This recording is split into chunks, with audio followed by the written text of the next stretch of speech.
বন্ধুরা, কেমন আছো তোমরা সবাই? আশা করি তোমরা সবাই খুব ভালো আছো। রিদি ব্লগার্সের আরো একটা নতুন মিনি ব্লগে তোমাদের সবাইকে অনেক অনেক স্বাগত।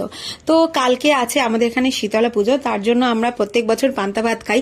আর পান্তা ভাতের সাথে মা এখানে রেডি করছে মটর ডালের বড়া। মটর ডালটাকে প্রথমে মা ভিজিয়ে রেখেছিল জলে অনেকক্ষণ, তারপরে মিক্সিতে পিষে নিয়ে তার মধ্যে কালো জিরা, পরিমাণ মতো নুন, হলুদ, লঙ্কার গুঁড়ো, অল্প একটু ময়দা আর মুচমুচে হওয়ার জন্য একটু সুজিও মা দিয়ে নিয়েছিল।